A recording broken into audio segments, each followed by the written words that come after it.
Isn't she adorable? Give her a hand. This young thing is 24 years young. She's an advanced director. How long have you been doing Pampered Chef? 2 years. 2 years. She earned level 3 trip her first year. She earned excellence in 2 categories this year. She's an incredible, incredible person. And you're going to hear some young things come across the stage, and it doesn't matter. Sharon Zellin always says it's never too late to be great. This business is for everyone. So I turn it over to you. Thank you so much, Marie, and I also have to say thank you so much for asking me to speak. It's really an honor, especially looking at everyone else that's sitting in the row up here, and thinking to myself, why me? So thank you very much for asking me. So I started my business in March of 2014, and I'm going to go through, Marie had asked me to share some things with you guys that has helped me get to where I am in my business today. So I'll go through a couple of points and then give you some tips that you can take away from it, okay? So in March of 2014 was when I began with Pampered Chef. I was working for AIG, they're a large insurance company, and 3 months later in June 2014, I quit my job and have been so blessed to have Pampered Chef as my full-time job ever since. My husband quit his full-time job the month before I did, so Pampered Chef was all that we had. We went back to grad school, so Pampered Chef was what we needed. With college degrees, we thought the worst that could happen was that we would go right back to where we ended and find any job we wanted to in the area. So why not give it a try? And for us, failure wasn't an option. That summer was absolutely very difficult, and we absolutely cut out everything except for gas, groceries, and postage. And I'm not kidding you when I say we had a $25 grocery budget. I love telling the story. That consisted of green beans, cottage cheese, tuna, and chicken if it was on sale. A $5 Starbucks coffee to me was a $30 investment to my business. And like Rory Vaden says, you have to be willing to do what others aren't willing to do, so you can have and do the things that others aren't willing to have and do. So isn't that the truth? So the first thing I want to talk about is short time, double time. This was something that Becky Ishiat actually inspired me with. So my philosophy for my whole business has been short time, double time. We want to work to create the life that we have planned to live rather than settling for average like most have. So if you don't have a plan for your life, you will become the plan of someone else's. Short time, double time to me and my business was getting it up and off the ground when I decided to leave my full-time job. I booked as many shows as I could and had on average 15 shows on my calendar a month. Some might think that's a lot, but I would take being out of the home 45 hours a month compared to 55 plus hours a week, making less money and seeing my family less. I sat on the phone and made calls after calls until I had the shows on the calendar that we needed to pay the bills. If people said no, I would ask them if it was no forever. If they said no, I would ask them when was a better time to call them back. If they told me September was better, I'd say, okay, no problem, I'll give you a call then. I would give them a call in September and say, hey Susie, it's Ashley Vollmer with Pampered Chef. Do you have a minute? You asked me to give you a call in September, so I'm following back up with you. You're going to love our specials this month, and I would go on and on. And I continue to talk about the specials. If she told me again it wasn't a good time, again I would ask when was a good time to give you a call back. Getting her permission to call back and continue to call back until she tells you that she will follow up with you.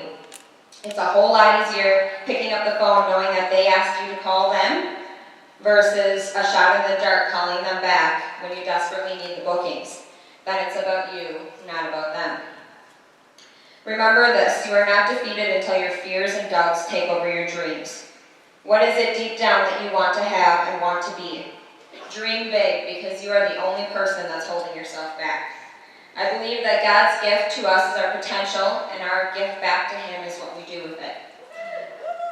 So So my tip for you on short time, double time here is to challenge yourself to have a short time, double time month. It will change your business. Be disciplined to have those power hours and make the calls you need to have the full calendar that you want to have. All right? So up in front of me here I have a booking bag, and I thought actually many of you might know what this is, but Marie said, oh my gosh, I haven't heard that before, so I'd love for you to share that. So I brought my bag, and as you can see, it was one that we got at conference, and on the front of it, it is our Start Loving Mondays, right? That's not great advertisement, okay? So there's 2 post-it notes that I had on here, and here's how it works. So I do station style shows, and my shows are about, my demo I should say is about 40 minutes. So I bring this bag to my shows, and it's my gift to my host when she gets 2 bookings at her show. Now if I need 3 bookings, I'll put 3 post-it notes on there. I talk about it at the beginning of my show and at the end of the show, and after I introduce myself and thank the host, I explain everything that the host is going to get for hosting, okay? I let everyone know that we're looking to get our next host, so Susie can get items at 50% off. And as soon as we have 2 names on our post-it notes up here, Susie will get to open her gift. So come on up and grab one, and put your name on it during the show. So I make it intentional that they are going to book no matter what. I have to have the 2 shows dated on my calendar before the gift can be open. And if they want to check their calendar, I say, let's go ahead and pencil in something tonight so you can have the best of what I still have available. So my tip to you for that is introducing the bag in the beginning. It creates interest for them to want to book the show, and knowing that there's something in it for the host too, she's also wanting her guests to book a show. The item in the bag is about under $20, and chances are very low to get a date booked on your calendar if you're going to leave the show without dating it there, okay? Next is a little bit about recruiting, and this is something that I'm so passionate about because it has changed my life, and I know this opportunity is waiting to change so many others' lives as well.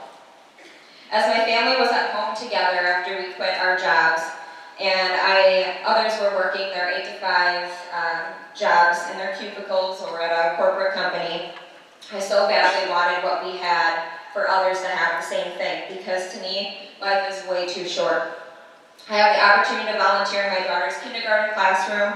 I get to go on her field trips and take her to school and pick her up from school and still make a great income for my family. So why not work for your family instead of for someone else? Someone once told me that it was perceived to be selfish if I didn't share the opportunity with others, as you never know, it may be someone's answered prayer. It almost makes me feel guilty if I don't share the opportunity with others, because who am I to judge and say they wouldn't want this or that they couldn't do this? Maybe they were lying in bed the night before, praying about how they would pay for their mortgage the next month, and this opportunity could be their answered prayer to change their lives. I thought to myself, there is nothing that I have to lose by asking. I can only gain by changing someone else's life, and if they say no, then that's their choice, not mine. As I'm building my team, I always keep 2 questions in the front of my mind. And those 2 questions are, why would Pampered Chef be good for them, and why would they be good for Pampered Chef? After you know these 2 things, offering the opportunity with intention and passion, tell them why Pampered Chef would be good for them, and tell them why they would be good for Pampered Chef. The key is listening to find these answers throughout the entire show, or if you know these people personally and are seeing messages on Facebook. So my tip for you on recruiting is, chances are the reason they are saying no to the business is the exact reason why they should be doing the business. So for example, if they're telling you that they cannot purchase the kit because they don't have enough money, that's exactly the reason why they need to be doing the business, is because they need more money for their family. The last part here that I'd like to share with you before I share a poem is about intentional and personal growth. So I thought about this for a little while, actually quite a while, about what has brought me to where I am today in my business. And the 2 biggest things that have helped me get to where I'm at today have been to reach out to other successful leaders in the company and continue to develop myself through personal growth books, seminars, videos, or recordings. The first year of conference in 2014, I saw so many leaders walk the stage, and I thought to myself, that is where I want to be next year. I want to be them. Have you ever heard the saying, connect yourself with those that you want to be alike? It's so true, because you are the 5 people that you hang around or connect yourself with the most. So if there was something new I was doing in my business, I would find out who was doing it successfully and reach out to them for their ideas and tips. And the reason why I did that is I wanted to be sure that I could reach my full potential. So for example, some of you might remember last year at conference, Becky Ishii and Tanya Brzezowski had spoke on coaching for results. And last year I was a director at conference, and I thought to myself, oh my goodness, that is the workshop that I want to be a part of. But it was only offered to advanced directors and above. So when I got home, I found the recording on the Training Resource Center, and I listened to it probably 3 times. I was so inspired by it because they had the right word choices, they talked with so much passion and intention, and that's exactly what I needed to do as well. So I messaged Becky on Facebook and asked her if she wouldn't mind talking with me for 30 minutes. She absolutely didn't have to, and I had explained to her how I added 7 people to my team the last month, and I wasn't sure what I was going to do to juggle them all, and I wanted to make sure that I was doing everything I could to help them reach their goals. And she so graciously agreed to talk with me. So I'm sure you've also heard that leaders are readers. We can never stop learning, and actually most of us have not even tapped into our full potential yet. Doesn't that inspire you to want to discover what God has in store for you and climb to see what your full potential could really be? I love that. That is so motivating to me. So some of the books that have really changed my life is Take the Stairs by Roy Baden. Those of you that were here last year, I'm sure most of you have read it. The 7 Habits of Highly Effective People by Stephen Covey. Rich Dad, Poor Dad by Robert Kiyosaki. And my latest that I'm absolutely head over heels in love with is The 15 Invaluable Laws of Growth by John Maxwell. So I'll actually be speaking at the the Make It Leadership Workshop with Kathy Kokazawa on Friday, I believe. So I hope to see you all there. It's going to be really great. So my tip for you on intentionality and personal growth would be to reach out to those that you want to aspire to be and put what they tell you into action. Spend at least 30 minutes a day reading a personal growth book. It will change your business and it will change your life. So I want to end here with a poem that's really been touching for me, and I hope that it's inspiring to you as well. So it's called Maybe They Need Me. It had been a long day. I was finishing a task, and as I hurried past them, a little voice said, ask. Oh, not today, I told myself. I'm tired and it shows. Besides, I might look foolish, and they'd likely just say no. While drifting off to sleep that night, I saw their face again. I wondered what their life was like, their needs, their dreams, their pain. What if they'd been wishing for a friendly word and smile, a chance to know somebody who would go the extra mile? What if they'd been waiting for a break, an open door? Was this the opportunity that they'd been praying for? I saw the added income they would not have, the freedom they would not know, because I would not risk myself, to stop, to ask, to care. So what if what I offer them is not their cup of tea? That's a choice for them to make. How selfish can I be? When all my dreams are realized, I don't want to regret the lives I wouldn't touch and change, the no's I didn't get. So let me live a giving life and let my mission be not to think, do I need them, but maybe they need me. Thank you, everyone.